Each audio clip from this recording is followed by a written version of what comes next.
Mechanist Games announces City of Steam Early Access, CryEngine 3 powered Panzar Launches in Europe, The Lord of the Rings Online is headed to Helm's Deep, Snail Games reveals details surrounding steampunk fantasy hybrid MMO Black Gold, and more on this week's episode. I'm Hannah, and you're watching Free to Play Weekly.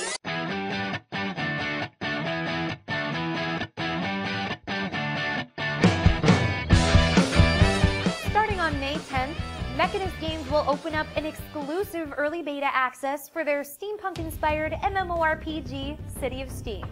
The beta will serve as a prelude to the open beta set to begin a few short weeks after.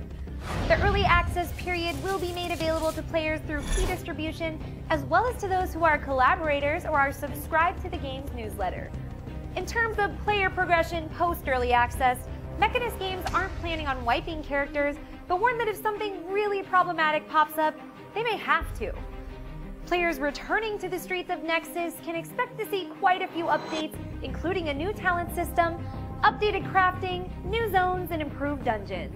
The early access beta will also showcase the brand new Wilderness Zone, where dozens of players can cooperatively complete quests, participate in public events, and more.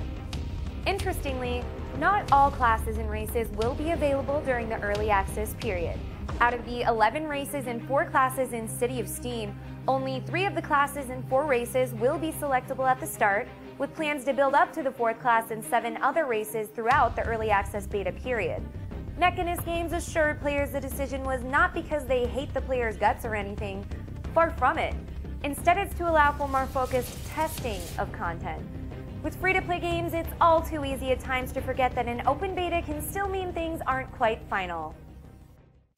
Not to be confused with the German armored tank found during World War II, Panzar, the CryEngine 3 powered fantasy action MMO from Panzar Studios, launched in Europe last week and features wizards, orcs, dwarves, and nary a tank in sight.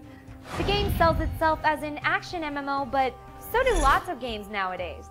Upon further inspection, it appears the game is mainly focused on PvP, with teams of 10 clashing in different strategic modes, including Domination, King of the Hill, Siege, and a Capture and Defend mode where players must retrieve an artifact. Panzar was originally launched in Russia last year, where it attracted over 1 million players. This new version comes fully localized in English, German, and French, and although the game's launch was limited to the EU, we were able to hop on the servers here in the US without any issues or major lag. If you want to know more about Panzar, be sure to check out our recent first look right here on MMOBomb's YouTube page. One of the most iconic scenes from the Lord of the Rings movie trilogy was the battle for Helm's Deep. The sheer technical scale and fidelity of that battle was practically unheard of at the time.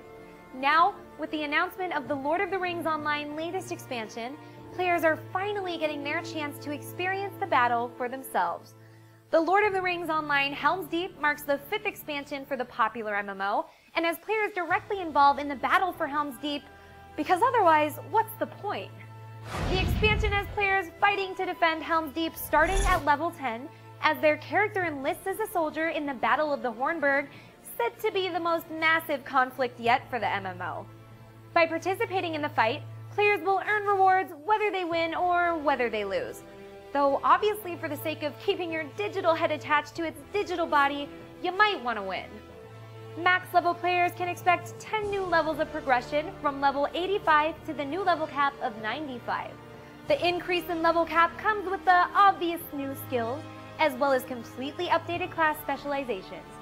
Mounted combat, which was introduced in the Raiderz of Rohan expansion, will also play a key role in this latest expansion. As with any expansion, new zones ready to be explored will be added, including areas across Western Rohan. Lord of the Rings Online will also see a storyline continuation of King Theoden's restoration as rightful Lord. The expansion is expected to be released sometime later this year. EST Soft Inc., the developers behind the MMORPG Cabal Online, want you to know their latest game is action-packed. I mean, it even has the word go in it, instantly letting everyone know it's ready for you to leap into the fray at a moment's notice. EST Soft describes HeroesGo as a high-velocity fusion of classic dungeon-crawling adventure paired with unrelenting action-packed combat. I'm not quite sure what exactly a high-velocity fusion is, and what makes it different from a regular Velocity Fusion, but it certainly gets the point across. The game is fast-paced. HeroesGo will launch with 4 classes, including the Blader, Breaker, Gunslinger, and Mage, with each class having access to a variety of skills and abilities, which can be unlocked and upgraded through the traditional allocation of skill points. As players progress, they will be able to diversify their class further by unlocking new subclasses.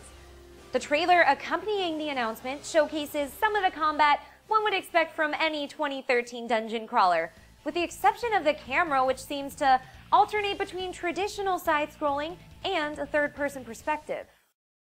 The term Black Gold originally referred to the usefulness and value of oil.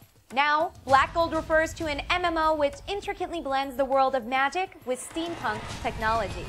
The result is a stunningly beautiful MMORPG where players can forge a path through magic, granting themselves access to transformative abilities in combat, or choose the path of technology, granting them access to all things steampunk, like a giant steam-powered mechanized battle suit. Yes, please.